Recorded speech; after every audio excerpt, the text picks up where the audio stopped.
Seja muito bem-vindo ao nosso canal. Eu sou Karen Beraldini e hoje vamos falar sobre Brasileirão. Vamos dar uma conferida no que rolou na quinta rodada do Brasileirão na Série A e também na sexta rodada da Série B. Mas antes da gente começar o vídeo, eu queria lembrar vocês que a gente tem vídeo novo aqui no canal toda segunda, toda quarta e toda sexta-feira. Então já se inscreve no canal se você ainda não é inscrito e ativa o sininho de notificações para você ficar por dentro de tudo que acontece no mundo esportivo.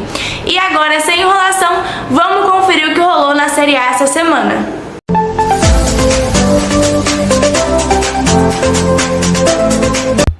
O América Mineiro derrotou o Galo e segue em terceiro na tabela. Com um gol de pênalti de Iago Maidana no primeiro tempo, o Coelho relaxou na segunda etapa e logo levou o empate com gol de Nacho, validado pelo VAR. Pressionando muito o adversário, o Atlético esteve perto de marcar várias vezes, mas parou na boa atuação de Jailson. No melhor momento alvinegro, os comandados de Mancini foram para o ataque e conseguiram o gol da vitória com Cáceres. Felipe Azevedo recebeu o segundo cartão amarelo e deixou o Coelho com 1 a menos no final. Mas apesar da vantagem numérica, o Atlético não conseguiu a vitória. Placar final: Atlético Mineiro 1, América 2. Alguns torcedores estão dizendo que o Atlético Mineiro jogou melhor, porém infelizmente não conseguiu a vitória, e outros estão dizendo que a vitória do América foi merecida porque o time foi melhor em campo. Eu quero saber qual a sua opinião, então deixa aí nos comentários. Atlético Paranaense e Ceará. O Atlético Paranaense começou melhor e assim se manteve até a primeira metade. A partir dos 20 minutos, a mudança de postura do Ceará equilibrou as ações, colocando a torcida do Furacão contra o time. As principais chances foram do time visitante. O segundo tempo alternou entre bons momentos para os dois lados. O Atlético já chegou com tudo e abriu o placar com Abner. David Terãs ainda perdeu uma penalidade. Com grande defesa de João Ricardo, o Vozão se colocou na partida e conseguiu atacar, mas sem muita efetividade. Com o resultado, o Atlético Paranaense conseguiu dar uma respirada. Já o Ceará se encontra com uma situação ainda mais complicada. Resultado final: Atlético Paranaense 1, Ceará 0. Flamengo e Botafogo. Depois de 4 anos sem uma vitória em cima do Flamengo, o Botafogo bate o rubro-negro no Mané Garrincha. Em um jogo equilibrado com altos e baixos de ambas as equipes, o Glorioso achou o único gol da partida no segundo tempo, com o Erisson batendo forte para o fundo da rede. Com o resultado na mão, os comandados de Luiz Castro recuaram e esperaram o contra-ataque, chegando algumas vezes com perigo. O rubro-negro foi para cima e melhorou com a entrada de Lázaro. No final, a pressão foi toda flamenguista, mas Gatito fechou o gol e foi um dos responsáveis pelo placar em Brasília. Resultado final: Flamengo 0, Botafogo 1. E aí, o que você achou da atuação do goleiro Hugo, que cometeu mais uma falha, e também sobre o Paulo Souza diante dessa derrota, se ele deve continuar no Flamengo ou se devem começar a pensar em um substituto para o Paulo Souza? Palmeiras e Fluminense empatam em 1 a 1 no Allianz Parque. Depois de uma primeira etapa bastante truncada, com poucas chances de gol, a partida melhorou na segunda etapa. O Palmeiras dominou as ações de ataque com 19 finalizações contra 8 do Fluminense. Dudu abriu o placar para o clube paulista no cruzamento de Scarpa. Numa das poucas descidas do ataque tricolor, Caio Paulista fez grande jogada e serviu o Cano, que marcou o gol de empate.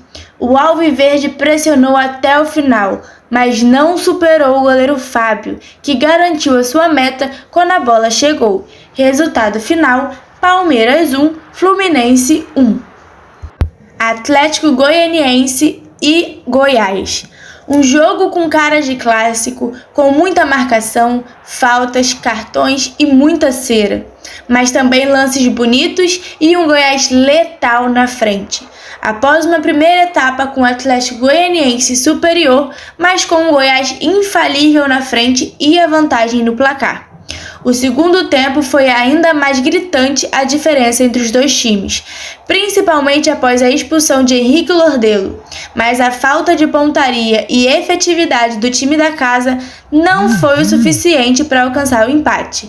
Uma vitória importantíssima do Esmeraldino, que lutou muito e com um jogador a menos conseguiu sair com os 3 pontos. Resultado final: Atlético Goianiense 0, Goiás 1. Santos e Cuiabá. Os donos da casa começaram a disputa, mostrando as caras e estrearam o marcador no segundo lance do duelo. Aos 3 minutos, Madison ajeitou no peito dentro da área e Léo Batista completou no giro, balançando as redes de Walter. Alisson conseguiu devolver na segunda tentativa de cabeça dentro da área aos 11 minutos e deu equilíbrio à disputa. Marcos Leonardo desequilibrou aos 37 minutos após a cobrança de falta. No segundo tempo, o Peixe ampliou a vantagem e conquistou importantíssima vitória sobre o Cuiabá. Placar final: Santos 4, Cuiabá 1. Vocês gostaram da atuação do Santos nessa rodada?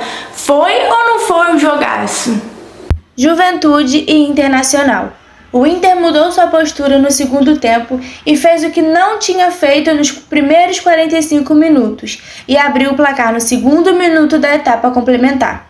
O Juventude se atordoou e o Colorado aproveitou para manter a pressão e buscou ampliar o resultado. Só que os donos da casa foram se reencontrando e a partida voltou a ficar equilibrada. Com o passar do tempo, o Inter recuou ainda mais e permitiu de volta o controle das ações de jogo para a equipe alviverde, que impôs mais velocidade e mantinha a bola no campo rival, enquanto que o time colorado adotava o contra-ataque como resposta. O ímpeto jaconeiro ficou comprometido pelo desgaste físico e mesmo com as trocas realizadas por Eduardo Batista, o time da Serra seguia com dificuldade para chegar ao empate. Até que diante de uma falta aos 3 minutos de acréscimo, conseguiram realizar o gol. E aí, já não dava tempo para mais nada e o clássico terminou empatado. 1-1, Juventude e Internacional. Fortaleza e São Paulo. Em uma primeira etapa com poucas jogadas ofensivas, muitas faltas e protagonismo da arbitragem, os goleiros trabalharam muito pouco e mantiveram suas metas intocadas sem muito esforço. Aos 12 minutos do segundo tempo, Igor Gomes encontrou um passe magistral do meio da área e Luciano bateu com categoria para inaugurar o placar. O Fortaleza não se abateu e, sem conseguir penetrar a área com facilidade, viu Pikachu tirar o coelho do Cartola e acertar um lindo chute sem pulo no ângulo de Jandrei. Golaço para selar o resultado da partida. Resultado final: Fortaleza 1, São Paulo 1. A quinta rodada do Brasileirão na Série A encerra hoje, após o jogo do Avaí contra o Coritiba às 20 horas. Bom, agora vamos dar uma conferida na tabela da Série B e ver quem que está conseguindo dar uma respirada e quem que se encontra numa situação delicada. Bahia segue na liderança com 13 pontos após ganhar de 4-0 em cima do Londrina. O próximo jogo será contra o Vasco da Gama. Em segundo, temos o Cruzeiro, também com 13 pontos, porém com um saldo de gols menor que o do Bahia. O Cruzeiro jogou contra o Grêmio e venceu de 1-0. O próximo jogo será contra o Náutico. Em terceiro, temos o Sport, com 11 pontos após ganhar do Tombense de 2-0. O próximo jogo será com a Chapecoense. E em quarto, temos o Grêmio, com 10 pontos após perder de 1-0 para o Cruzeiro. O próximo jogo é contra o Ituano. Na zona de rebaixamento até o momento, temos o Sampaio Correia em 17º com 5 pontos. Em 18º, Londrina, também com 5 pontos e com saldo de gol negativo. Em 19º, Tombense, também com 5 pontos. E em 20º, temos o CRB com apenas 1 pontinho. E esse foi o vídeo de hoje. Eu espero que vocês tenham gostado. Se você gostou, não se esqueça de deixar o seu like, pois isso nos ajuda bastante. Se você ainda não é inscrito, já se inscreve no canal e ativa o sininho de notificações para você ficar por dentro de tudo. E não se esqueça que tem vídeo novo toda segunda, toda quarta e toda sexta. Um beijo e até o próximo vídeo.